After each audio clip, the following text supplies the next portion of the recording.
So let's start at the beginning. Whether it's to build your personal brand or your company brand or your organization, maybe you work for a charity, maybe you're just doing this for fun, for whatever reason, you are here to learn about how to make a podcast work for you. Could it build your personal brand, your company brand, your organization brand? We'll go through all that stuff shortly. But to start with, I thought it was really important to understand what a podcast actually is.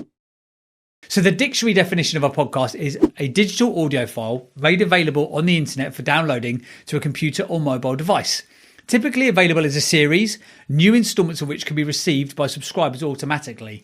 Now therein lies part of the huge power of podcasting. I'll read that end part to you again. New installments of which can be received by subscribers automatically. So let's say that we do the hard work needed, and we're going to go through the entire process of how we can get people to listen to your show, to download your show, to stream your show. Maybe they even subscribe. If they subscribe to your show, then every single time that you put out a new piece of content, that show ends up on that listener's device. You can literally get onto their mobile phone because they've clicked the download, the subscribe button. Not only that, but depending on the notification settings on their phone, it will also notify them that they've got a new episode to listen to. So for example, wherever you are around the world, you can use a simple piece of software that means that you can get your show onto iTunes. And again, we're going to cover all this stuff, so don't panic now. But let's say wherever you are, in your bedroom, you record your podcast, you upload it via your software. Wherever someone wants to listen around the world, you can get your content onto their device. Not only that, but when the content lands on their device, depending on their notification settings and which phone they're using, it will even notify them on their home screen that there is a new podcast episode to be enjoyed. Oh my God, in terms of 2020, in terms of the digital age that we live in, what a powerful way to engage an audience, to get onto their device and to notify them that there's new content there for them to enjoy and consume. Super powerful. So what is the big deal then? Well, in September 2018, the Ofcom board, which is the Office of Communications here in the UK, said that there was nearly 6 million adults listening on a weekly basis to podcasts. Now, you might think that's quite big, you might think that's quite low, and it depends on your viewpoint on this. Now, don't get me wrong. The adoption of podcasting has been slower than other medium, but I think because it's been adopted slower, it's been adopted a lot more deeply.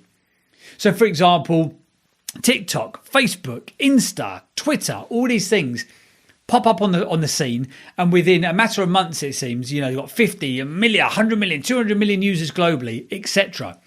Podcasting has definitely been a much slower burn than the adoption of a lot of digital platforms. But as I say, because it's been adopted more slowly, I think it's been adopted more deeply. When you look at mainstream media like radio or like TV or like the internet, you often see the same sort of thing. Slow adoption to start with, and then a hockey stick effect where adoption goes through the roof. And that's where we're at on the podcasting timescale and timeline and journey right now. We're at the bottom of the hockey stick. So again, these statistics here. September 2018, podcast listening booms with nearly 6 million adults in the UK listening every single week. If you fast forward by 1 year, you get to September 2019, where the stats had jumped to 7.1 million people in the UK who are now listening to a podcast every single week. Now, again, you might still look at it and go, well, the population of the UK is about 70 odd million people, 7 million people listening to podcasts on a weekly basis. That's only 10% of the population. But if you look at what that had done in just a year, it's a 24% increase in just 12 months. That is huge. Again, podcasting started in 2003. The first ever signal that was sent down the line to be downloaded onto a device was in 2003. So from 2003 to 2018, where our first statistic came from, that's 15 years. That's a decade and a half. And it's taken us that long to get to 6 million people. You jump forward by just 1 year, and 24%, almost a quarter of the audience has grown in just 12 months. Is huge. So what else is the big deal then? Well, every single year at Apple, they have something called the WWDC, the Worldwide Developers Conference. And it's a global gathering of the great and the good of the tech sector. And they look at what Apple is doing in terms of developing their systems and their softwares, etc., and their devices.